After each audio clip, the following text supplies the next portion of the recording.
समस्त प्रशंसा সেই মহান রব্বুল আলামিনের জন্য, যার অশেষ মেহেরবানিতে আমরা আজকের এই জুমার দিনে জুমার সালাত আদায়ের উদ্দেশ্যে এই মসজিদে উপস্থিত হতে পেরেছি। তাই মহান আল্লাহর শুকরিয়া স্বরূপ সবাই বলি আলহামদুলিল্লাহ।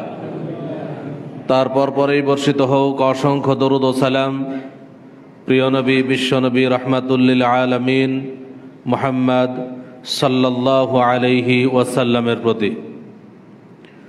সম্মানিত উপস্থিতি, আল্লাহ তাআলা আমাদেরকে একমাত্র তার ইবাদতের উদ্দেশ্যে সৃষ্টি করেছেন।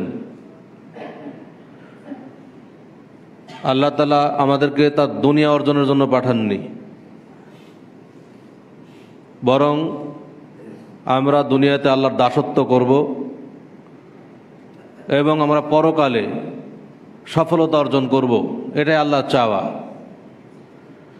এ কারণেই রাসূলুল্লাহ সাল্লাল্লাহু আলাইহি ওয়াসাল্লাম বলছেন যে একজন বান্দা যখন নেক কাজের, ভালো কাজের নিয়াত করে, নিয়াত করার সাথে সাথেই আল্লাহ তাআলা তার আমলনামায় তার নেকি লিখে দেন।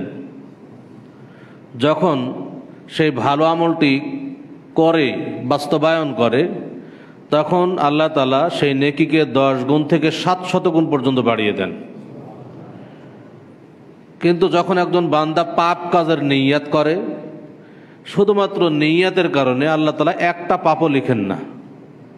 কিন্তু যখন ওই পাপ করে, তখন আল্লাহ তাআলা একটা পাপের জন্য একটাই লিখেন, 10 গুণ থেকে 700 গুণ পর্যন্ত বাড়ান না। এই হাদিস সহ আরও বেশ কিছু হাদিস পর্যালোচনা করলে যেটা বোঝা যায় যে আল্লাহ তাআলা চান যে তার বান্দা দাসত্ব করুক, তার ইবাদত করুক এবং পরকালীন সফলতা অর্জন করুক, জান্নাত হাসিল করুক। কিন্তু মানুষ সেটা চায় না। মানুষ নিজেরা সতর্ক হয় না। আল্লাহ তাআলা জান্নাতও সৃষ্টি করেছেন, জাহান্নামও সৃষ্টি করেছেন। জান্নাতের অফুরন্ত নিয়ামতের বর্ণনা আল্লাহ তাআলা কোরআনে দিয়েছেন, যাতে করে মানুষ জান্নাতের বর্ণনা জেনে বুঝে জান্নাতে যাওয়ার প্রতি আগ্রহ প্রকাশ করে, আকাঙ্ক্ষী হয়। আবার জাহান্নামও সৃষ্টি করেছেন, জাহান্নামের কঠিন শাস্তির বর্ণনা আল্লাহ তাআলা পবিত্র কোরআন মাজিদে দিয়েছেন, যাতে করে মানুষ জাহান্নামের কথা জেনে বুঝে জাহান্নাম থেকে সতর্ক হয়, পাপ কাজ থেকে বিরত হয়। কিন্তু মানুষ সতর্ক হয় না। এজন্য রাসূলুল্লাহ সাল্লাল্লাহু আলাইহি ওয়াসাল্লাম মানুষকে নিয়ে একটা উদাহরণ পেশ করেছেন। তিনি বলছেন, মানুষ হলো কীটপতঙ্গের মতো। কোনো জায়গায় রাত্রে যখন কোনো ব্যক্তি আগুন জ্বালায়, আগুন জ্বালানোর ফলে যখন তার চতুর্দিকে আলোকিত হয়ে যায়, তখন কিছু কীটপতঙ্গ উড়ে উড়ে এসে আগুনের মধ্যে ঝাঁপ দেয়। কেউ তাকে ধরে নিয়ে আসে না, নিজে নিজেই উড়ে উড়ে এসে আগুনের মধ্যে ঝাঁপ দেয়, পুড়ে যায়, জ্বলে যায়। মানুষ অনুরূপ কীটপতঙ্গের মতো। মানুষকে এত সতর্ক করা হচ্ছে যে তোমার সামনে আগুন, এই পথে যেও না, জাহান্নাম, এটা জাহান্নামের পথ, তোমার সামনে জাহান্নামের আগুন। তবু ওই কীটপতঙ্গের মতো মানুষ নিজের যে দৌড়ে গিয়ে জাহান্নামের মধ্যে ঝাঁপ দিচ্ছে। রাসূল সাল্লাল্লাহু আলাইহি ওয়াসাল্লাম বারবার সতর্ক করছেন, কোরআনে সতর্ক করা হচ্ছে, কিন্তু আমরা সতর্ক হচ্ছি না। সম্মানিত উপস্থিতি, আমরা সবাই বিবেকবান মানুষ। আমরা সবাই দুনিয়াবি ভালো মন্দ বুঝি, দুনিয়াবি লাভ কিন্তু আমরা সবাই বুঝি। দুনিয়াবি লাভ করার জন্য সবসময় আমরা চেষ্টা চালাই, বহু মেহনত করি, পরিশ্রম করি। কিন্তু পরকালীন লাভ, পরকালীন সফলতা অর্জনের ব্যাপারে আমরা একটু উদাসীন। আল্লাহ তাআলা আমাদেরকে পরকালীন সফলতা অর্জনের কিছু কিছু সুযোগ দান করেছেন, যেন আমরা অল্প সময়ে ইবাদত করে অধিক নেকি হাসিল করতে পারি। অনেক সুযোগ দিয়েছেন। যেমনভাবে দুনিয়াবী জীবনে আমরা কিছু সুযোগ খুঁজি, বেশি লাভ করা যাবে কোন সময়। যেমন সামনে রমাদান মাস, যারা ব্যবসায়ী তারা চিন্তা করছে রমাদান মাসে কোন ব্যবসা করলে আমি বেশি লাভবান হতে পারবো, আগে থেকেই প্রস্তুতি নিচ্ছে। ঈদের সময় আসবে, গার্মেন্টসের মালিকগুলো বিভিন্ন নতুন নতুন ডিজাইনের সব পোশাক তৈরিতে ব্যস্ত তারা। কারণ ঈদের সময় নতুন নতুন পোশাক যদি মার্কেটে ছাড়া যায় তাহলে বেশি লাভবান হওয়া সম্ভব। কোরবানির সময় আসবে, যারা গ্রামের মানুষ, অধিকাংশ গ্রামের মানুষকে দেখা যায় কোরবানির আগে তারা 2-4-5টা গরু ছাগল কিনে বাড়িতে পোষে, কিছু খাদ্য খাবার খাওয়ায়, মোটা তাজা করে কোরবানির সময় বেশি দামে বিক্রি করবে, বেশি লাভবান হওয়ার চেষ্টা। সবাই কিন্তু দুনিয়াবি লাভের জন্য বিভিন্ন চেষ্টা চালাচ্ছি, কিন্তু পরকালীন লাভের জন্য এ ধরনের সুযোগ কিন্তু আল্লাহ দিয়েছেন। পরকালীন লাভ করারও সুযোগ আল্লাহ তাআলা দিয়েছেন, কিন্তু সুযোগকে মনে হয় আমরা কাজে লাগাচ্ছি না, যেমনভাবে দুনিয়াকে কাজে লাগাচ্ছি। রমাদান মাস এমন একটা মাস আসছে যে মাসে অল্প সময়ে ইবাদত করলে অধিক নেকি হাসিল করা যায়। লাইলাতুল কদর আছে, অল্প সময়ে ইবাদত করলে অধিক নেকি হাসিল করা যায়। জিলহজ মাসের প্রথম 10 দিন অল্প সময়ে ইবাদত করে বেশি নেকি হাসিল করা যায়। এই যে সামনে শাবান মাস, শাবান মাস অলরেডি সৌদিতে চাঁদ দেখা গেছে, আজকে সৌদিতে 1 তারিখ, আগামীকাল মানে আজকে আমাদের চাঁদ উঠবে, আগামীকাল শাবান মাসের প্রথম তারিখ হবে। শাবান মাস একটা অনুরূপ গুরুত্বপূর্ণ মাস, যেই মাসে নেকি হাসিল করা যায়। এই সুযোগগুলো আমাদের কাজে লাগাইতে হবে, কারণ আমরা কখন মারা যাব, কখন দুনিয়া থেকে বিদায় নেব আমরা কেউ বলতে পারবো না। আমরা খুব অল্প সময়ের জন্য দুনিয়াতে এসেছি, খুব সংক্ষিপ্ত সময়, যে কোনো সময় আমাকে আপনাকে বিদায় নিতে হবে। যতটুকু সময় বেঁচে আছি ততটুকু সময় যদি আমরা আমাদের এই সুবর্ণ সুযোগগুলো কাজে লাগাইতে পারি, কিছু নেকি হাসিল করতে পারি, সেটাই আমাদের জন্য পরকালীন সফলতা অর্জনের জন্য সহায়ক হবে। সম্মানিত উপস্থিতি, এই শাবান মাস আসছে, যেহেতু শাবান মাস শুরু হচ্ছে, শাবান মাসের কিছু আমল নিয়ে কথা বলা দরকার। শাবান মাস এমন একটা মাস যে মাসে আল্লাহর কাছে মানুষের আমলের, বাৎসরিক আমলের রিপোর্ট পেশ করা হয়। বাৎসরিক আমলের রিপোর্ট, মানুষের আমলের রিপোর্ট 3টি স্তরে আল্লাহর কাছে পেশ করা হয়। 1, প্রতিদিন দৈনিক রিপোর্ট পেশ হচ্ছে। 2, সাপ্তাহিক রিপোর্ট। আর 3, বাৎসরিক রিপোর্ট। দৈনিক রিপোর্ট পেশ হয় আল্লাহর নিকটে আমাদের আমলের, দৈনন্দিন যে আমল করছি সেটা ভালো করি আর খারাপ করি, প্রতিদিন আমাদের আমলের রিপোর্ট আল্লাহর নিকটে পেশ হচ্ছে। কখন কখন? একটা হলো আসরের সালাতের সময়, আর একটা ফজরের সালাতের সময়। এই 2টা সময়ে আল্লাহর নিকটে আমাদের আমলের রিপোর্ট পেশ হয়, যেটা রাসূলুল্লাহ সাল্লাল্লাহু আলাইহি ওয়াসাল্লাম বলছেন যে ইয়াতাআকাবুনা ফীকুম মালাইকাতুম বিল-লাইলি ওয়া মালাইকাতুম বিন-নাহার। ফেরেশতা মণ্ডলী তোমাদের কাছে শিফটিং ডিউটি পালন করে। এক শিফট পালন করে এক ফেরেশতা, যে দিনে ডিউটি পালন করে, আর আরেক ফেরেশতা ডিউটি পালন করে রাত্রে ডিউটি পালন করে। অর্থাৎ যে ফজরের সময় শুরু করে আসরে শেষ করে, যে আসরে শুরু করে ফজরে গিয়ে শেষ করে, এভাবে শিফটিং ডিউটি পালন করে ফেরেশতা। ওয়ায়াজতামিউনা ফি সালাতিল ফজর ওয়া সালাতিল আসর। আর তারা 2 দল ফেরেশতায় আসরের সালাতের সময় এবং ফজরের সালাতের সময় একত্রিত হয়। অর্থাৎ যে আসরের সালাতের সময় শুরু করলো, ফজর পর্যন্ত শেষ করলো, ফজরে আবার যিনি শুরু করবেন যে ফেরেশতা, তিনি যখন আসেন, যে এক জায়গায় হলো দিয়ে তিনি যখন আসর থেকে ফজর শেষ করলেন তিনি চলে যাবেন, তাহলে ফজরের সময় 2 দলই একত্রিত হলেন, আবার আসরের সময়ও 2 দলই একত্রিত হলেন। সুম্মা ইয়ারুজুল লাযীনা বাতু ফীকুম। তারপরে যারা রাত্রিতে ডিউটি পালন করেছেন যে ফেরেশতা, তিনি উঠে যান আল্লাহর কাছে, আসমানে উঠে যান। ফায়াসআলুহুম ওয়া হুয়া আ'লামু বিহিম। অর্থাৎ আল্লাহ তখন ওই ফেরেশতাকে জিজ্ঞেস করেন, যে ফেরেশতা রাত্রে ডিউটি পালন করলো, সেই ফেরেশতাকে আল্লাহ তাআলা, ফেরেশতা যখন আল্লাহর কাছে গেল, তখন আল্লাহ তাআলা তাকে প্রশ্ন করেন যে কাইফা তারাকতুম ইবাদি, এই ফেরেশতা তুমি আমার বান্দাকে কোন অবস্থায় ছেড়ে আসলে, কি অবস্থায় তুমি তাকে রেখে আসলে? তো ফায়াকুলুন, তখন তারা বলে তারাকনাহুম ওয়া হুম ইউসাল্লুন, আমরা তাদেরকে এমন অবস্থায় ছেড়ে আসলাম যখন তারা সালাত আদায় করছে, সালাতে লিপ্ত, অর্থাৎ সে ফজরের সালাতে জামাতে শরীক হয়েছে, ফজরের সালাত আদায় করছে। ওয়া আতাইনাহুম ওয়া হুম ইউসাল্লুন, আবার যখন তাদের কাছে এসেছিলাম ডিউটি শুরু করার জন্য, যখন এসেছিলাম তখনও দেখেছি যে তারা সালাত আদায় করছে। তাহলে এই যে সালাত, আমরা জানি যে আসরের সালাত এবং ফজরের সালাতের গুরুত্ব অপরিসীম। এই দুইটা সালাতের ব্যাপারে অনেক বেশি গুরুত্ব দেওয়া হয়েছে। কেন গুরুত্ব দেওয়া হয়েছে? তার কারণ এটা একটা, যে সময় মানুষের আমলের রিপোর্ট পেশ করা হয়, এই সময় যদি আমরা সালাতরত অবস্থায় থাকি তাহলে আল্লাহর কাছে পেশ হচ্ছে যে আমার এই বান্দা এখন সালাত আদায় করছে, আপনার এই বান্দা সালাত আদায় করছে, ফেরেশতা যে বলছে, তখন আল্লাহ তো খুশি হয়ে যাবেন বান্দার উপরে।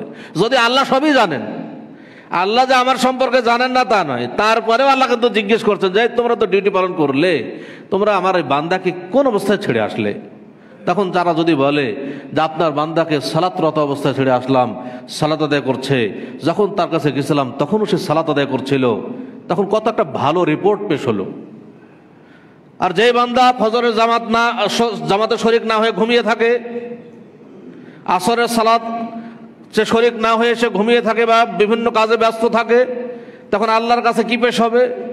ফেরেশতা মণ্ডলী যে বলবেন যে আল্লাহ, যখন আমি তাকে ছেড়ে আসলাম তখন ঘুমন্ত অবস্থায় ছেড়ে আসলাম, ওইদিকে ফজরের জামাত চলছে, ফজরের জামাতের শরীক না হয়ে সে ঘুম পাচ্ছে, আবার যখন আসরের সালাতে গেছিলাম তখনও আমি তাকে সালাতরত অবস্থায় পাইনি, তাকে ঘুমন্ত অবস্থায় পেয়েছি, বা তাকে বিভিন্ন কাজে ব্যস্ত দেখতে পেয়েছি, সে তোমার ইবাদতে লিপ্ত ছিল না। সেটা কত খারাপ রিপোর্ট।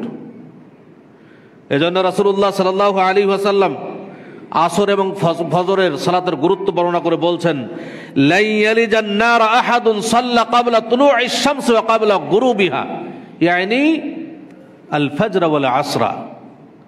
বলছেন যে কোন ব্যক্তি কখনোই জাহান্নামে প্রবেশ করবে না যেই ব্যক্তি সূর্য অস্তের আগে, অর্থাৎ আসরের সালাত এবং সূর্য অস্তের আগে, অর্থাৎ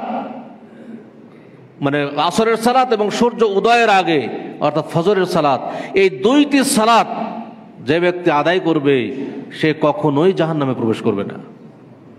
তাহলে এই দুই সালাতের গুরুত্ব অপরিসীম। রাসূলুল্লাহ সাল্লাল্লাহু আলাইহি ওয়াসাল্লাম বলছেন, মান সাল্লাল ইশা ফি জামাআতিন, যে ব্যক্তি ইশার সালাত জামাতের সাথে আদায় করলো, ফাকান্নামা কামা নিসফাল লাইলে, সে যেন অর্ধরাত্রি সালাতে রত ছিল, অর্ধরাত্রি সালাত আদায় করলো। ওয়ামান সাল্লাস সুবহা ফি জামাআতিন, আর যে ব্যক্তি ফজরের সালাত জামাতের সহিত আদায় করলো, ফাকান্নামা সাল্লাল লাইলা কুল্লা, সে যেন সারা রাত্রি সালাত আদায় করলো। দুইটা সালাত জামাতের সহিত আদায় করা। এশার সালাত আমরা জামাতের সাথে আদায় করব, এতে বলা হচ্ছে যে সে যেন অর্ধরাত্রি পর্যন্ত সালাত আদায় করলো। আবার যদি ফজরের সালাত জামাতের সাথে আদায় করি তাহলে সে পুরা রাত্রি সালাতে লিপ্ত ছিল, এটা এই সালাতের মধ্যেই থাকলো, এর নেকি আল্লাহ তাআলা তার আমলনামে লিখবেন। অতএব এই দুইটা সালাত আমাদের খুব গুরুত্ব দেওয়া দরকার।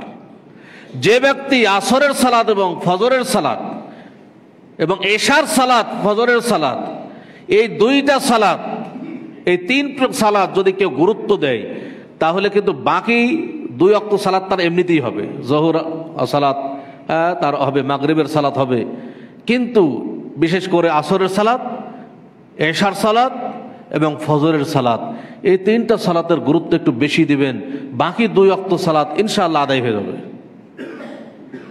এবং আপনার বহু নেকি আপনি অর্জন করবেন। এটাই আপনার জন্য জান্নাতের কারণ হয়ে যাবে। কেউ অলসতা করবেন না এই সালাতগুলোর ব্যাপারে।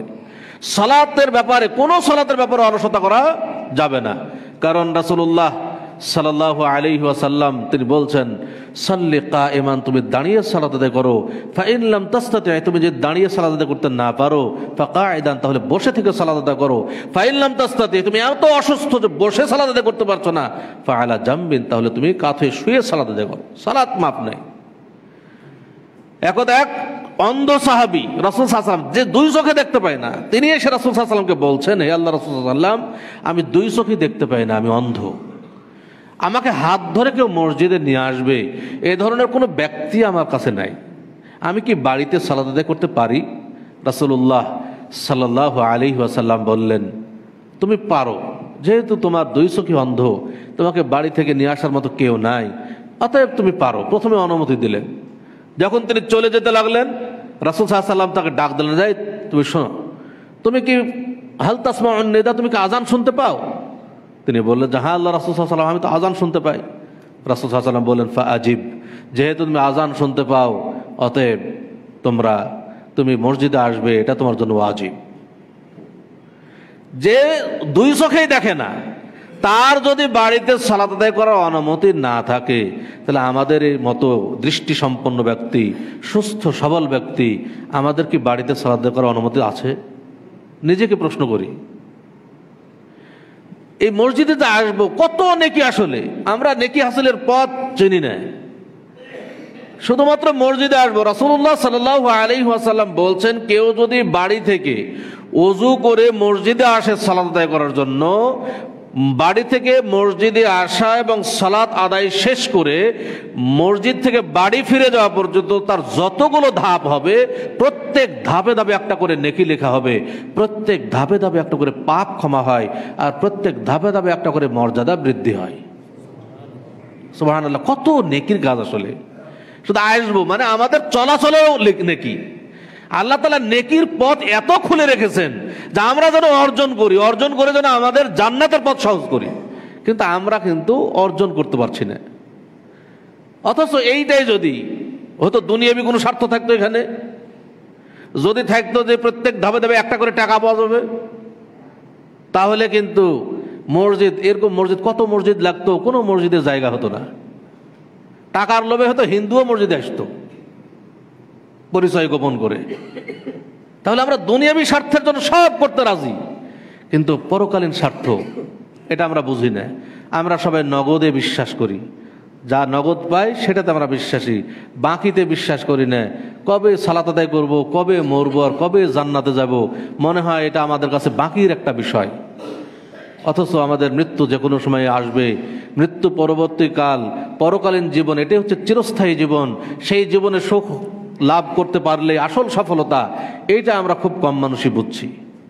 সম্মানিত উপস্থিতি, আমাদেরকে বুঝতে হবে পরকালীন সফলতা। কারণ রাসূল আল্লাহ তাআলা পবিত্র কোরআন মাজিদে ঘোষণা দিচ্ছেন, ফামান যুহজিহা আনিন নার, কিয়ামতের দিন যাকে জাহান্নাম থেকে দূরে রাখা হবে, ওয়া উদখিলাল জান্নাতা, এবং জান্নাতে প্রবেশ করানো হবে, ফাকাদ ফাজ, সে ব্যক্তি হবে সফল কাম। দুনিয়াতে যদি আমি আপনি কোটি কোটি টাকার মালিক হই, আর কিয়ামতের দিন যদি জান্নাতে প্রবেশ করতে না পারি, তাহলে আমার আপনার সাথে ব্যর্থ মানুষ আর কেউ থাকবে না। কিন্তু দুনিয়াতে যদি একেবারে নিঃস্ব হই আর কিয়ামতের দিন জান্নাতে প্রবেশ করতে পারি, তাহলে আমরাই হব সবচেয়ে বড় সফল কাম। অতএব পরকালীন সফলতা অর্জনের জন্য আমরা বেশি চেষ্টা করি। আল্লাহ তাআলা আমাদের তৌফিক দান করুন, আমিন। বলছিলাম, মানুষের আমলের রিপোর্ট পেশ করা হয় দৈনিক একবার, দৈনিক দুইবার, অর্থাৎ আসরের সালাতের সময়, ফজরের সালাতের সময়। আবার সাপ্তাহিক আমলের রিপোর্ট পেশ করা হয়, সেটাও সপ্তাহে 2 দিন, সেটা হলো সোমবার এবং বৃহস্পতিবার। সোমবার এবং বৃহস্পতিবার সাপ্তাহিক আমলের রিপোর্ট পেশ করা হয়। এই জন্য দেখুন হাদিস, রাসূলুল্লাহ সাল্লাল্লাহু আলাইহি ওয়াসাল্লাম বলছেন, ইন্না আমালা বানি আদম তুরাদু কুল্লা খামিসিন লাইলাতাল জুমআতে, নিশ্চয় মানুষ আদম সন্তানের আমলের রিপোর্ট আল্লাহর কাছে পেশ করা হয় প্রত্যেক বৃহস্পতিবার, অর্থাৎ জুমার দিনের রাত্রে। জুমার রাত্রে মানে বৃহস্পতিবার দিবাগত রাত। তাহলে বৃহস্পতিবার দিবাগত রাত, এই রাত্রে আল্লাহর কাছে আমলের রিপোর্ট পেশ করা হয়। ফালা ইউকবালু আমালু কাতিউ রাহিমিন, এরপরে বলছেন, যারা সম্পর্ক, আত্মীয়তার সম্পর্ক ছিন্ন করে, তাদের আমল আল্লাহর নিকটে কবুল হয় না। এই হাদিস থেকে আমরা যেটা পেলাম যে প্রত্যেক বৃহস্পতিবার, অর্থাৎ বৃহস্পতিবার দিবাগত রাত্রে আল্লাহর কাছে রিপোর্ট পেশ হয়, বা মানে বৃহস্পতিবার দিন চলে গেলে যে রাত শুরু হয়, এই রাত্রে আল্লাহর কাছে রিপোর্ট পেশ হচ্ছে। আরেকটা হাদিস যেটা রাসূল সাল্লাল্লাহু আলাইহি ওয়াসাল্লাম বলছেন, তুরাদুল আমালু ইয়াউমাল ইসনাইন ওয়াল খামিস, আল্লাহর কাছে আমলের রিপোর্ট পেশ করা হয় সোমবার এবং বৃহস্পতিবার। ফাউহিব্বু আন ইউরাদা আমালি ওয়া আনা সাইমুন। অতএব রাসূল সাল্লাল্লাহু আলাইহি ওয়াসাল্লাম বলছেন, আমার আমলের রিপোর্ট যখন আল্লাহর কাছে পেশ হবে তখন আমি পছন্দ করি, আমি ভালোবাসি যে ওই অবস্থায় আমি সিয়াম অবস্থায় থাকবো। আমি আমার সিয়াম অবস্থায় থাকবো, এমত অবস্থায় আমার আমলের রিপোর্ট আল্লাহর কাছে পেশ হবে, এটা আমি ভালোবাসি। কারণ সিয়াম আল্লাহর কাছে অত্যন্ত গুরুত্বপূর্ণ একটা ইবাদত, যার মাধ্যমে আল্লাহ তাআলা সন্তুষ্ট হন, খুশি হন। এই জন্য আল্লাহর রাসূল সাল্লাল্লাহু আলাইহি ওয়াসাল্লাম বলছেন যে আমার আমলের রিপোর্ট যখন আল্লাহর কাছে পেশ হবে এমত অবস্থায় আমি সিয়াম অবস্থায় থাকবো, যখন ফেরেশতা মণ্ডলী রিপোর্ট পেশ করবে তখন যেন বলে যে আপনার এই বান্দা আজকে সিয়াম পালন করেছে। এটা আল্লাহর কাছে অত্যন্ত প্রিয় আমল, অতএব আমি পছন্দ করি যে আমি সিয়াম অবস্থায় থাকি। রাসূলুল্লাহ সাল্লাল্লাহু আলাইহি ওয়াসাল্লাম প্রত্যেক সোমবার এবং বৃহস্পতিবার সিয়াম পালন করতেন। আমাদের এই সিয়াম পালনে অভ্যস্ত হওয়া দরকার। প্রত্যেক সোমবার এবং বৃহস্পতিবার সিয়াম পালন করব। এটা যে কত নেকির কাজ, সিয়াম যে একটা কত নেকির কাজ, এটা বলতে গেলে অনেক কথাই বলতে হবে। আমরা সবাই জানি রমাদানের সিয়াম সম্পর্কে, এমনি সিয়াম সম্পর্কে অনেক আলোচনা শুনি, কিন্তু এই প্রতি নফল সিয়ামগুলো আমরা বেশি বেশি আদায় করার চেষ্টা করি। প্রত্যেক সোমবার বৃহস্পতিবার রাসূলুল্লাহ সাল্লাল্লাহু আলাইহি ওয়াসাল্লাম, সাহাবায়ে কেরাম সিয়াম পালন করতেন, আমরাও সিয়াম পালন করব ইনশাআল্লাহ। আল্লাহ তাআলা আমাদেরকে তৌফিক দান করুন। এরপর আরেকটা হলো বাৎসরিক আমলের রিপোর্ট। বাৎসরিক আমলের রিপোর্ট পেশ করা হয় শাবান মাসে। এটা হচ্ছে শাবান, কালকে শুরু হবে, আজকে শুরু হবে। আর আজকে সূর্যাস্তের পরেই আমরা শুরু করব, মাগরিব ডুবে গেলে আজকে কিন্তু কালকে শাবান হয়ে যাবে আমাদের। এই শাবান মাস হচ্ছে মানুষের বাৎসরিক আমলের রিপোর্ট পেশ হওয়ার মাস।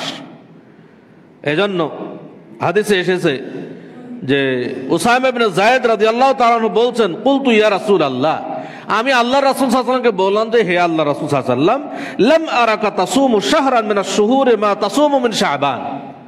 আপনি শাবান মাসে যত সিয়াম পালন করেন, আপনাকে অন্য কোনো মাসে এত বেশি সিয়াম পালন করতে দেখা যায় না। আপনি শাবান মাসে এত সিয়াম পালন করেন, অন্য কোনো মাসে তো এত সিয়াম পালন করতে দেখা যায় না, রমাদান মাস বাদ দিয়ে বাকি 11টা মাসের মধ্যে। তখন রাসূল সাল্লাল্লাহু আলাইহি ওয়াসাল্লাম বললেন, যালিকা শাহরুন ইয়াগফুলুন নাসু আনহু বাইনা রাজাবিন ওয়া রমাদানা। এটা এমন একটা মাস শাবান মাস, যে মাস রজব মাস এবং রমাদান মাস, এই দুই মাসের মধ্যবর্তী এক মাস, যে মাসে মানুষ গাফেল থাকে, মানুষ এই মাসকে গুরুত্ব দেয় না। বলছেন যে ওয়া হুয়া শাহরুন তুরফাউ ফীহি আল আমাল ইলা রাব্বিল আলামিন। অথচ এই শাবান মাস এমন একটা মাস, যেই মাসে মানুষের আমলের রিপোর্ট আল্লাহ রাব্বুল আলামিনের কাছে পেশ করা হয়। ফাউহিব্বু আন ইউরফা আমালি ওয়া আনা সাইমুন। আর আমি ভালোবাসি যখন আমার আমলের রিপোর্ট আল্লাহর কাছে পেশ হবে, আমি সিয়াম অবস্থায় থাকব, এটা আমি ভালোবাসি। তাহলে এই বাৎসরিক আমলের রিপোর্ট যেহেতু পেশ হয় আল্লাহর কাছে, অর্থাৎ রাসূল সাল্লাল্লাহু আলাইহি ওয়াসাল্লাম সবচেয়ে বেশি সিয়াম পালন করেছেন এই শাবান মাসে, রমাদান মাস বাদ দিয়ে বাকি 11টি মাসের মধ্যে সবচেয়ে বেশি সিয়াম পালন করেছেন এই শাবান মাসে। এবং একেবারে প্রথম 15 দিন সিয়াম পালনের ব্যাপারে বলা হচ্ছে, কারণ রাসূলুল্লাহ সাল্লাল্লাহু আলাইহি ওয়াসাল্লামের আরো একটা হাদিস যেখানে তিনি বলছেন যে যখন মধ্য শাবান চলে আসবে, 15 শাবান, তখন তোমরা আর সিয়াম পালন করো না। তাহলে এই সিয়াম যত বেশি পালন করা যায়, আমরা যত পারি আর কি, যতটুকু পারি আমরা সিয়াম পালন করার চেষ্টা করব।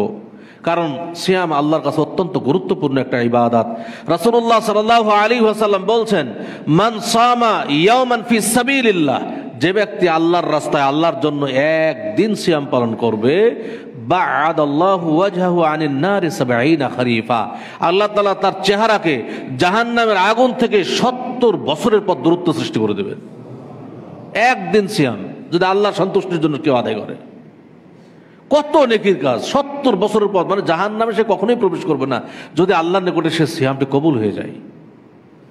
রাসূলুল্লাহ সাল্লাল্লাহু আলাইহি ওয়াসাল্লাম বলছেন যে মান ক্বালা লা ইলাহা ইল্লাল্লাহ ইবতিগা ওয়াজহিল্লাহ খুতিমা লাহু বিহা দাখালাল জান্নাহ, যে ব্যক্তি আল্লাহর সন্তুষ্টির জন্য একবার লা ইলাহা ইল্লাল্লাহ বলবে আর এটাই যদি তার শেষ আমল হয় দাখালাল জান্নাহ, সে জান্নাতে প্রবেশ করবে। ওয়া মান সামা ইয়াওমান ফি সাবিলিল্লাহ ইবতিগা ওয়াজহিল্লাহ খুতিমা লাহু বিহা দাখালাল জান্নাহ, অনুরূপভাবে যে ব্যক্তি একদিন আল্লাহর সন্তুষ্টির জন্য সিয়াম পালন করবে আর এটাই যদি তার শেষ আমল হয় দাখালাল জান্নাহ, জান্নাতে প্রবেশ করবে। অনুরূপভাবে রাসূল সাল্লাল্লাহু আলাইহি ওয়াসাল্লাম বলছেন ওমান তাসাদ্দাকা বিসাদাকাতিন ইবতিগা ওয়াজহিল্লাহ খুতিমা লাহু বিহা দাখালাল জান্নাহ, যে ব্যক্তি আল্লাহর সন্তুষ্টির জন্য 1 টাকা দান করবে আর এটাই যদি তার শেষ আমল হয় দাখালাল জান্নাহ, সে জান্নাতে প্রবেশ করবে। এক হাদিসে 3টা কথা বললেন। 1 নম্বর বলেন লা ইলাহা ইল্লাল্লাহ। লা ইলাহা ইল্লাল্লাহ বলতে আমাদের কোনো সময়ও নষ্ট হয় না, টাকা পয়সাও খরচ হয় না, আবার পবিত্রতা অর্জনেরও দরকার হয় না। যে কোনো সময় লা ইলাহা ইল্লাল্লাহ বলা যায়, আমাদের সবসময় বলা দরকার লা ইলাহা ইল্লাল্লাহ।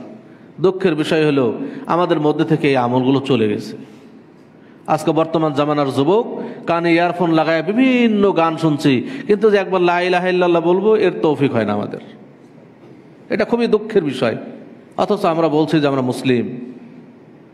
কত গল্প গুজব করছি, কত অন্যায় গান বাজনা করছি, কত অনর্থক কথা বলছি, গীবাত করছি, অপবাদ দিচ্ছি মানুষের নামে। অথচ একবার যে বলবো যে লা ইলাহা ইল্লাল্লাহ, একটু মনে মনে করবো যে হতে পারে এটা আমার শেষ আমল, যে কোনো সময় মৃত্যু চলে আসতে পারে, এই মৃত্যুকে আমরা স্মরণ করছি না। আমরা সবসময় বলি আপনারা চলছেন, ড্রাইভিং করছেন, যে কোনো কাজ করছেন, বলুন লা ইলাহা ইল্লাল্লাহ, মনে মনে ভাবুন হতে পারে এটাই আমার জন্য শেষ আমল, একটু পরে অ্যাক্সিডেন্ট করে মারা যেতে পারি, একটু পরে মালাকুল মাউত আমার কাছে চলে আসতে পারে। এটাই যদি শেষ আমল থেকে যায় তাহলে আমাদের জন্য জান্নাত। এটা ফিল করতে হবে অন্তরে। এজন্য রাসূল সাল্লাল্লাহু আলাইহি ওয়াসাল্লাম বেশি বেশি মৃত্যুকে স্মরণ করতে বলছেন। তিনি বলছেন আকসিরু যিকরা হাযিমিল লাযাতিল মাউত, তোমরা স্বাদ ধ্বংসকারী মৃত্যুকে বেশি বেশি স্মরণ করো। যে ব্যক্তি যত মৃত্যুকে বেশি স্মরণ করবে তার পক্ষে এই আমলগুলো করা সবচেয়ে বেশি সহজ হবে। মৃত্যুকে স্মরণ এটা খুবই গুরুত্বপূর্ণ একটা বিষয়। সবসময় ভাবি যে আমরা মৃত্যুবরণ করব। দুনিয়া তো আমাদের দুনিয়া চিরকালের জন্য আসেনি। আল্লাহ তো বারবার বলেই দিচ্ছেন দুনিয়া সংক্ষিপ্ত জীবন, যে কোনো সময় চলে যাব, 1 সেকেন্ডের বিশ্বাস নাই। অতএব যখনই কোনো ভালো আমল করার সুযোগ আসবে সে ভালো আমলগুলো করার চেষ্টা করব।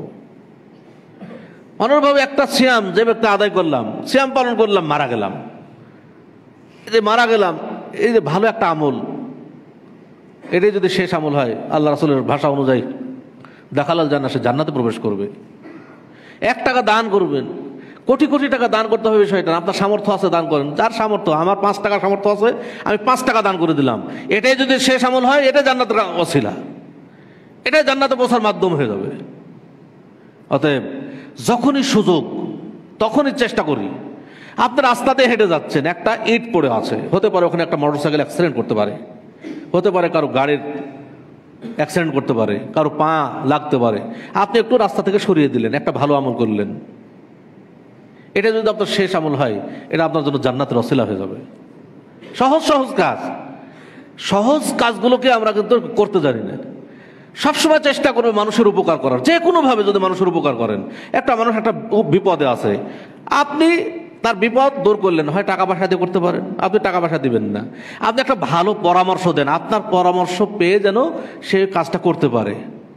আপনার যে একটা ভালো পরামর্শ দিলেন এটা আপনার জন্য জান্নাতের ওসিলা হয়ে যাবে।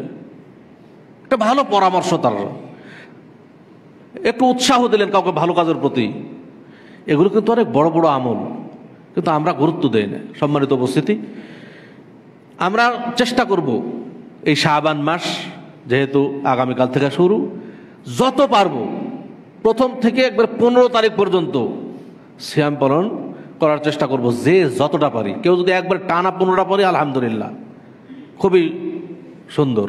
আর যদি কেউ মনে করে যে না আমি যতটুকু পারবো, কেউ যদি কমপক্ষে একটা পারলেও একটাও তো জান্নাতের কারণ হবে যদি আল্লাহর সন্তুষ্ট অর্জনের জন্য সেটা করে। সম্মানিত উপস্থিতি, অতএব আমরা সবাই চেষ্টা করব, কারণ সিয়াম এমন একটা বিষয়, রাসূল সাল্লাল্লাহু আলাইহি ওয়াসাল্লাম বলছেন আর সিয়াম ওয়াল কোরআন, সিয়াম এবং কোরআন আল্লাহর কাছে কি করবে? শাফাআত করবে কিয়ামতের দিন। সিয়াম বলবে যে হে আল্লাহ, আমি তাকে এই দিনে তার বাড়াতে কত সুন্দর সুন্দর খাবার ছিল, আমি তাকে খেতে দেই নাই, তার শাহওয়াত থেকে আমি তাকে দূরে রেখেছি, অতএব তুমি আমার শাফাত কবুল করো, তাকে জান্নাতে দাও। কোরআন বলবে যে আল্লাহ আমি তাকে রাত্রে ঘুমাইতে দিইনি, সে রাত জেগে জেগে আমাকে তেলাওয়াত করেছে, আমাকে বোঝার চেষ্টা করেছে, তুমি আমার শাফাত কবুল করো, তাকে জান্নাত দাও। বলছে ফায়ুশাফাআন, আল্লাহ তাআলা তাদের এই সিয়াম এবং কোরআনের শাফাত কবুল করবেন। অতএব আমরা যদি সিয়াম পালন করি, এই সিয়াম আমাদের জন্য জান্নাতের সুপারিশকারী হবে। কোরআন আমরা বেশি বেশি তেলাওয়াত করব।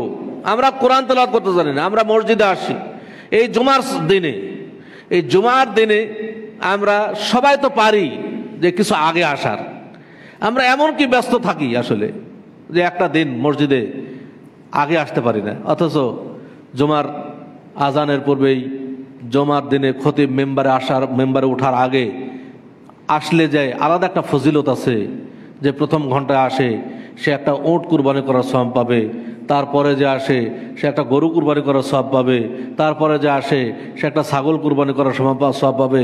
এই পর আস্তে আস্তে একবারে ডিম পর্যন্ত চলে এসেছে। তারপর ইমাম সাহেব যখন বসে যায় খতিব, তখন আর বন্ধ হয়ে যায়, খাতা লেখা বন্ধ হয়ে যায়। অথচ আমরা কিন্তু আজানের আওয়াজ না শোনা পর্যন্ত মসজিদের দিকে অনেকেই আসি না।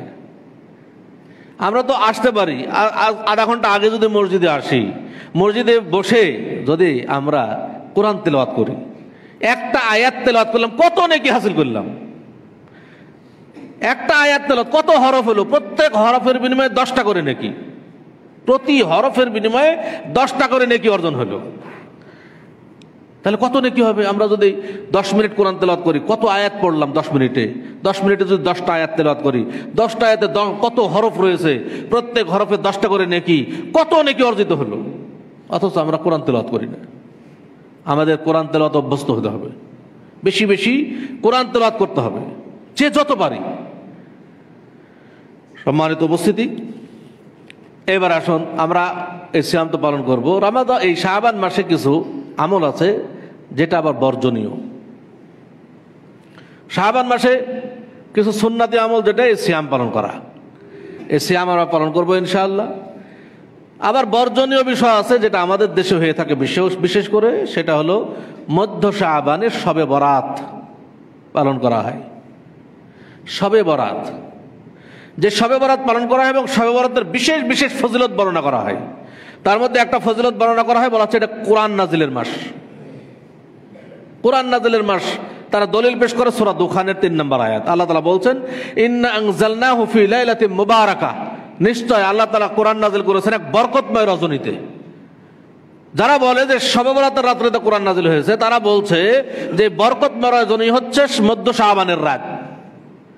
অথচ কোরআনের এক আয়াতের ব্যাখ্যা আরেক আয়াত। এখানে তো কোনো শবে বরাতের রাত, মধ্য শাবানের রাত কিছুই বলা হয়নি, এক বরকতময় রজনী। বরকতময় রজনী কোন রজনী, কোন রাত, সেটা আল্লাহ তাআলা আরেক আয়াতে বলছেন ইন্না আনজালনাহু ফি লাইলাতিল কদর, নিশ্চয় আমি কোরআন নাযিল করেছি কদরের রাত্রিতে। অতএব বরকতময় রজনী কোনটা, এই কদরের রাত। আবার কদরের রাত কখন, সেটা আবার আরেক আয়াতে আল্লাহ বলছেন শাহরুর রমাদান আল্লাযী উনজিলা ফীহিল কুরআন, রমাদান মাস এমন একটা মাস যে মাসে কোরআন নাজিল হয়েছে।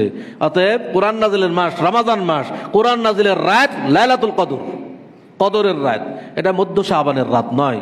অথচ এই কদরের মানে কদরের ফজিলতকে মধ্য শাবানে নিয়ে চলে আসা হয়েছে। আরেকটা বলা হয় যে এই মধ্য শাবানে তাকদীর লেখা হয়। তাকদীর নতুনভাবে কোনো কিছুই লেখা হয় না। তাকদীর আল্লাহ রাসূল সাল্লাল্লাহু আলাইহি ওয়াসাল্লামের ভাষা অনুযায়ী তিনি বলছেন কাতাবাল্লাহু মাকাদিরাল খালাইক ক্বাবলা আন ইয়াখলুকাস সামাওয়াতি ওয়াল আরদা বি50 আলফ সানাতিন, বলছেন যে আল্লাহ তাআলা আসমান জমিন সৃষ্টির 50,000 বছর আগে তাকদীর লিপিবদ্ধ করেছেন। অতএব তাকদীর নতুনভাবে লিখিত হয় না, বরং কদরের রাত্রিতে, এটা মধ্য শাবানের রাত নয়, কদরের রাত্রিতে যেই তাকদীর লেখা হয়েছে, যেই তাকদীর আছে লাউহে মাহফুজে, সেই লাউহে মাহফুজ থেকে আগামী 1 বছরের তাকদীর কি হবে, ওই লাউহে মাহফুজের ওখান থেকে নিয়ে সেটা ফেরেশতাদের হাতে পেশ করা হয়। এটা শবে বরাতের রাত্রিতে নয়, বরং এটা লাইলাতুল কদরে, যেটা আমাদের ভুল ব্যাখ্যা করা হয় আমাদের দেশে। আরেকটা বলা হয় যে কদরে শবে বরাতের রাত্রিতে মাইয়েতের রূহগুলো দুনিয়াতে নেমে আসে। এই জন্য যারা বিধবা নারী আছেন তারা বুক বেঁধে বসে থাকে যে তাদের স্বামীগুলোর রূহ নেমে আসবে। এবং অনেকেই খাদ্য খাবার রাখেন, অনেক কিছু করে, অনেক বিদআতি আমল আমাদের সমাজে দেখা যায়। অথচ দলিল পেশ করে কি, যে আল্লাহ তাআলা বলছেন তানাজ্জালুল মালায়েকাতু ওয়ার রূহ, ফেরেশতা মণ্ডলী এবং রূহ নাজিল হয়। এই যে রূহ নাজিল হচ্ছে, অথচ এই রূহ বলতে মৃত মাইয়েতের রূহ নয়, এই রূহ মানে জিবরিল আলাইহিস সালাতু ওয়াস সালাম। আল্লাহ মানে জিবরিল আলাইহিস সালাতু ওয়াস সালাম ফেরেশতা দল নিয়ে দুনিয়াতে নেমে আসেন। এটা কোনো মৃত মানুষের রূহ নয়। কারণ এই রূহ বলতে কোরআনের আরো অনেক জায়গায় রূহ বলতে জিবরিল আলাইহিস সালাতু ওয়াস সালামকে বোঝানো হয়েছে। যেমন আল্লাহ বলছেন ইন্নাহু লাতানজিলু রাব্বিল আলামিন, নিশ্চয় এই কোরআন আল্লাহর পক্ষ থেকে নাজিলকৃত, নাজালা বিহি আর রূহুল আমিন। এই কোরআন কে নিয়ে এসেছেন, নাজিল করেছেন কার মাধ্যমে, কে নিয়ে এসেছেন দুনিয়াতে? রূহ।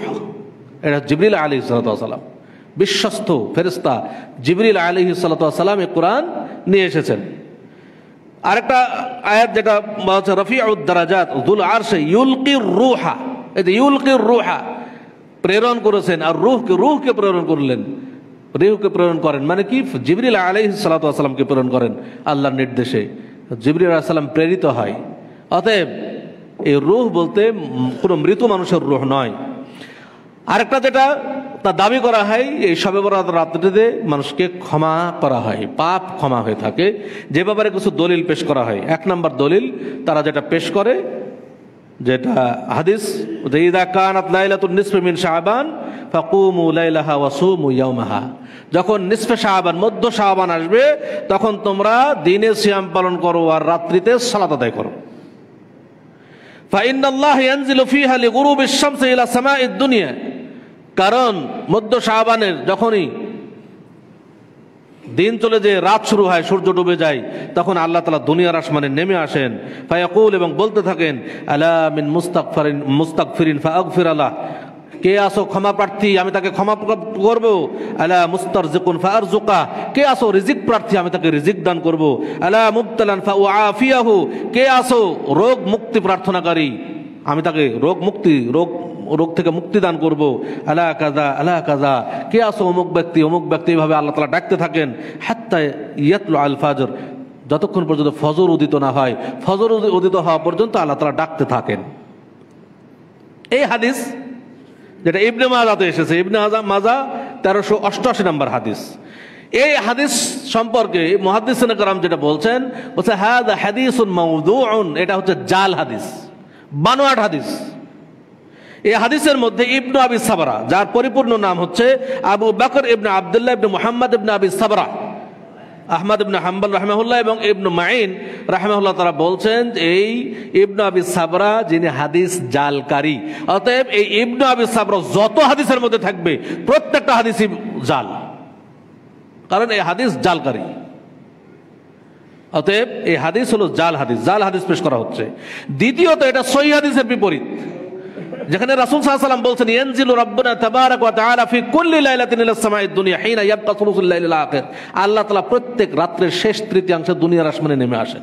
প্রতি রাত্রের, শুধুমাত্র শবে বরাতের রাত নয়, শুধুমাত্র মধ্য শাবানের রাত নয়, প্রত্যেক রাত্রের শেষ তৃতীয়াংশে আল্লাহ তাআলা দুনিয়ার আসমানে নামেন এবং তিনি এইভাবে মানুষকে আহ্বান করতে থাকেন, কে আসো সাহায্য প্রার্থী, আমি তাকে সাহায্য করব, কে আসো ক্ষমা প্রার্থী, আমি তাকে ক্ষমা করব, এভাবে আল্লাহ তাআলা ডাকতে থাকেন। এটা সহিহ হাদিস।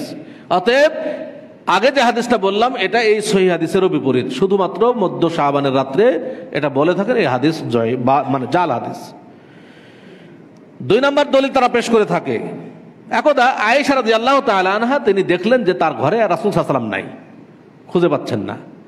আয়েশা রাদিয়াল্লাহু তাআলা রাসূল সাল্লাল্লাহু আলাইহি ওয়াসাল্লামকে খুঁজতে খুঁজতে দেখলেন বাকি গোরস্থানের কাছে এসে তিনি উপরের দিকে মানে হাত উঠিয়ে তিনি আল্লাহর কাছে দোয়া করছেন। আয়েশা রাদিয়াল্লাহু তাআলাকে রাসূল সাল্লাল্লাহু আলাইহি ওয়াসাল্লাম দেখে বললেন যে হে আয়েশা, তুমি কি ভয় করছো যে আল্লাহ এবং তার রাসূল তোমার প্রতি কোনো অবিচার করবেন? এই ভয় করছো নাকি? আয়েশা রাদিয়াল্লাহু তাআলা আনহা তিনি বললেন যে হে আল্লাহ রাসূল সাল্লাল্লাহু আলাইহি ওয়াসাল্লাম, আমি ভাবছিলাম যে আপনি হয়তো আপনার অন্য কোনো স্ত্রীর কাছে গেছেন। রাসূল সাল্লাল্লাহু আলাইহি ওয়াসাল্লাম তখন বললেন ইন্নাল্লাহ তাআলা ইয়ানজিলু লাইলাতান নিসফি মিন শাবান ইলা সামাঈদ দুনিয়া, নিশ্চয় আল্লাহ তাআলা এই মধ্য শাবানের রাত্রিতে দুনিয়ার আসমানে নামেন।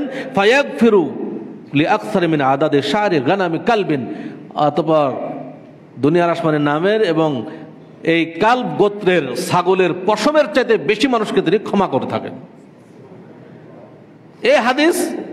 এই হাদিস সম্পর্কে যেটা বলা হচ্ছে হাদিস সহিহ নয়। এই হাদিসের মধ্যে হাজ্জাজ ইবনে আরতা, যিনি মুদাল্লিস রাবি, এই হাজ্জাজ ইবনে আরতা ইনি যত হাদিসের মধ্যে থাকবেন সব হাদিসে জয়ীফ। এই হাদিস সহিহ নয়। দ্বিতীয়ত এই হাদিস সহিহ হাদিসের বিপরীত। দেখেন রাসূল সাল্লাল্লাহু আলাইহি ওয়াসাল্লাম হাদিসে এসেছে কানান নবী সাল্লাল্লাহু আলাইহি ওয়াসাল্লাম ইযা দাখালা আল আশরা, যখন রাসূল সাল্লাল্লাহু আলাইহি ওয়াসাল্লাম রমাদানের শেষ দশক আসতো তখন রাসূল সাল্লাল্লাহু আলাইহি ওয়াসাল্লাম কি করতেন, সাদ্দা মিজারাহু, তিনি তার লুঙ্গিকে কাপড়কে শক্ত করে বেঁধে নিতেন। ওয়া আহিয়া লাইলাহু, তিনি নিজে রাত জেগে জেগে ইবাদত করতেন। ওয়া আইকাযা আহলাহু, এবং তিনি কি করতেন, তার পরিবারকে ইবাদতের জন্য জাগাইতেন। আচ্ছা, যখন কোনো ইবাদতের সময় আসবে তিনি নিজে ইবাদত করতেন, পরিবারকে জাগাইতেন ইবাদত করার জন্য। আর আগের হাদিসে কি হলো যে রাসূল সাল্লাল্লাহু আলাইহি ওয়াসাল্লাম আয়েশা রাদিয়াল্লাহু তাআলার কাছ থেকে চুপ করে উঠে চলে গেলেন, চলে গিয়ে বাকির কাছে দোয়া করতেছেন। আয়েশা রাদিয়াল্লাহু তাআলা যখন তাকে গিয়ে জিজ্ঞেস করলেন তখন রাসূল সাল্লাল্লাহু আলাইহি ওয়াসাল্লাম বললেন যে জানো, এই রাত এমন একটা রাত যে রাত্রে আল্লাহ তাআলা দুনিয়ার আসমানে নামেন এবং সেই কালব গোত্রের ছাগলের পশমের সাথে বেশি মানুষকে ক্ষমা করে থাকেন। তাহলে ওই রাত যদি ইবাদতের মাস হয়, রাসূল সাল্লাল্লাহু আলাইহি ওয়াসাল্লাম চুপ করে উঠে গেলেন কেন? তার স্ত্রীদেরকে আগে থেকে জানাননি কেন? আগে থেকে তো জানানোর কথা ছিল, আজকে খুব ফজিলতপূর্ণ রাত, অতএব আসো তোমরা ইবাদত করো, সবাই মিলে ইবাদত করতে হবে, এটা বলা দরকার ছিল। চুপ করে গেলেন, যখন তাকে ধরে ফেললেন আয়েশা রাদিয়াল্লাহু তাআলা কবরস্থানে গিয়ে, তখন তিনি এটা বলছেন। তাহলে এটা সহিহ হাদিসের বিপরীত। রাসূল সাল্লাল্লাহু আলাইহি ওয়াসাল্লামের পক্ষ থেকে এটা কখনোই হওয়া সম্ভব নয়। যখনই কোনো ইবাদতের বিষয় আসবে আগে থেকে তিনি অ্যালার্ট করতেন সবাইকে ইবাদত করতে হবে। তারা আরো কিছু দলিল পেশ করেন। একটা দলিল যেটা সহিহ, সেই দলিলটা আমাদের বিরুদ্ধে তারা পেশ করে থাকে সবসময়। সেই দলিলটা পেশ করে আমি শেষ করি, যেটা আবু মুসা আশআরী রাদিয়াল্লাহু তাআলা বর্ণিত, তিনি বলছেন ইন্নাল্লাহা লা ইয়াত্তালিউ ফি লাইলাতিন নিসফি মিন শাবান ফায়াগফিরু লিজামিই খালকিহি ইল্লা লিমুশরিকিন আও মুশাহিন। বলছেন যে মধ্য শাবানের রাত্রিতে আল্লাহ তাআলা প্রকাশিত হন এবং তিনি সব মানুষকে ক্ষমা করে থাকেন, শুধু দুইজনকে ক্ষমা করেন না। এক, মুশরিক, যে আল্লাহর সাথে শিরকে লিপ্ত হয় তাকে ক্ষমা করেন না। দুই, মুশাহিন, যে বিদ্বেষ পোষণ করে, মানুষের সাথে শত্রুতা পোষণ করে, তাকে আল্লাহ তাআলা ক্ষমা করেন না। এই হাদিসটি সহিহ হিসেবে অনেক উলামায়ে কেরাম বলেছেন। এই হাদিস দেখেন, এই হাদিস সহিহ। এই হাদিসে কোনো আমলের কথা বলা হয়নি। এই রাত্রের এতটুকু ফজিলতের ব্যাপারে সহিহ হাদিস এটাই পাওয়া যায়, তবে এই হাদিসে কোনো আমলের কথা বলা হয়নি। এই রাত্রের ফজিলত যদি কেউ অর্জন করতে চায় তার জন্য করণীয় দুইটা। এক, শিরিক ত্যাগ করা। এক নম্বর হচ্ছে শিরিক ত্যাগ করা, কারণ শিরিককারীকে ক্ষমা করবেন না। দুই, বিদ্বেষ মুক্ত হওয়া। কারোর সাথে যদি কারো শত্রুতা বিদ্বেষ থাকে সেটা থেকে মুক্ত হইতে হবে, তাহলে ক্ষমা পাওয়া যাবে। এই দুইটা আমল, এক বিদ্বেষ থেকে মুক্ত হওয়া, দুই শিরিক থেকে মুক্ত হওয়া। এই দুইটা থেকে মুক্ত হন, তাহলে অন্য কোনো আমলের ব্যাপারে যত হাদিস এসেছে সবগুলোই জয়ীফ হাদিস, জাল হাদিস। অতএব জাল হাদিস এবং সহিহ হাদিসের বিরুদ্ধে হাদিস।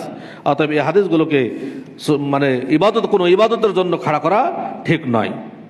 এরপরে আসে এই রাত্রে সালাতুল আলফি, 100 রাকাত সালাত আদায় করা হয়। 100 রাকাত সালাতের ব্যাপারে ইবনুল জাওজি তিনি বলছেন যে হাযা হাদিসুন লা নাশুক্কু আন্নাহু মাওযু'। 100 রাকাত হাদিস সালাতের ব্যাপারে, সালাতুল আলফিয়ার ব্যাপারে যে হাদিসটি বর্ণিত হয়েছে এটা যে জাল হাদিস, এই ব্যাপারে আমার কোনো সন্দেহ নাই, ইবনুল জাওজি তিনি বলছেন। ইমাম শাওকানি রাহমাহুল্লাহ বলছেন হুয়া মাওদুউন ওয়া রিজালুহু মাজহুলুন। এই হাদিস হচ্ছে মাওদু, জাল হাদিস, এবং তার সনদের যতগুলো রাবি আছে সবগুলো অপরিচিত, কেউ তাদেরকে চেনে না। ইমাম নববী রাহমাহুল্লাহ বলছেন সালাতুর রাগায়েব ওয়া সালাতুল আলফিয়া, দুইটা সালাত। একটা হচ্ছে সালাতুর রাগায়েব। সালাতুর রাগায়েব হচ্ছে রজব মাসের প্রথম জুমার রাত্রে বা মাগরিবের পরে, মাগরিব এবং এশার মাঝখানে 12 রাকাত সালাত আদায় করা হয় রজব মাসে, যেটা গত এই মাস চলে গেল, আজকের শেষ। রজব মাসের প্রথম জুমার রাত্রে মাগরিব থেকে এশা পর্যন্ত এর মাঝখানে 12 রাকাত সালাত আদায় করা হয়, যেটাকে বলা হয় সালাতুর রাগায়েব। তো এটা বলছেন সালাতুর রাগায়েব ও সালাতুল আলফিয়া। আলফিয়া মানে 100 রাকাত সালাত। আলফিয়া কেন বলা হচ্ছে? প্রত্যেক রাকাতে সূরা ফাতিহার পরে 10 বার করে ইখলাস, সূরা ইখলাস পড়া। তাহলে 10 বার করে যদি ইখলাস হয় 100 টাকাতে 1000 বার হবে। অতএব 1000 বার সূরা ইখলাস পড়ার সালাত এটা, এই জন্য বলা হচ্ছে সালাতুল আলফিয়া। আলফ মানে হচ্ছে 1000। এই সালাত বলছে হাতানে সালাতানে বিদআতানে মুনকারানে কাবিহাতানে, কত ভাষা কত শব্দ উচ্চারণ করছেন।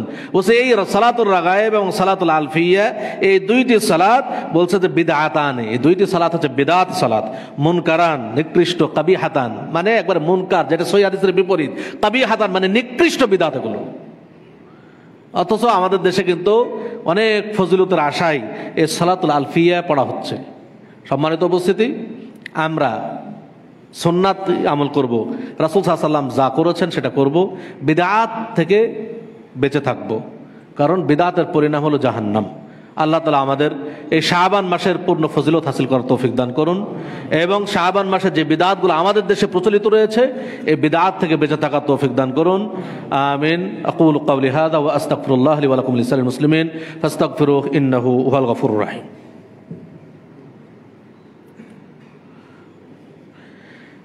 إن الحمد لله نحمده ونستعينه ونستغفره ونعوذ بالله من شرور أنفسنا ومن سيئات أعمالنا، من يهده الله فلا مضل له ومن يضلل فلا هادي له، وأشهد أن لا إله إلا الله وحده لا شريك له، وأشهد أن محمدا عبده ورسوله. اللهم صل على محمد وعلى آل محمد كما صليت على إبراهيم وعلى آل إبراهيم إنك حميد مجيد. اللهم بارك على محمد وعلى آل محمد كما باركت على إبراهيم وعلى آل إبراهيم إنك حميد مجيد. اللهم أعز الإسلام والمسلمين وأذل الشرك والمشركين ودمر أعداءك أعداء الدين. اللهم اغفر للمؤمنين والمؤمنات والمسلمين والمسلمات الأحياء منهم والأموات. اللهم إنا نسألك الهدى والتقى والعفاف والغنى. اللهم إنا نعوذ بك من الكفر والفقر ومن عذاب القبر لا إله إلا أنت. اللهم اجعلنا من المتقين، اللهم اجعلنا من المصلحين، اللهم اجعلنا من المصلين، اللهم اجعلنا من شهداء الأبرار، اللهم اجعلنا من أصحاب الجنة الفردوس. اللهم أجرنا من النار، اللهم أجرنا من النار، اللهم أجرنا من النار. اللهم ارزقنا رزقا حلالا طيبا واسعا يا رب العالمين. اللهم ارزقنا رزقا حلالا طيبا واسعا يا رب العالمين. ربنا آتنا في الدنيا حسنة وفي الآخرة حسنة وقنا عذاب النار. عباد الله، إن الله يأمر بالعدل والإحسان وإيتاء ذي القربى وينهى عن الفحشاء والمنكر والبغي يعظكم لعلكم تذكرون. فاذكروا الله يذكركم واشكروه على نعمه يزدكم ولذكر الله أكبر والله يعلم.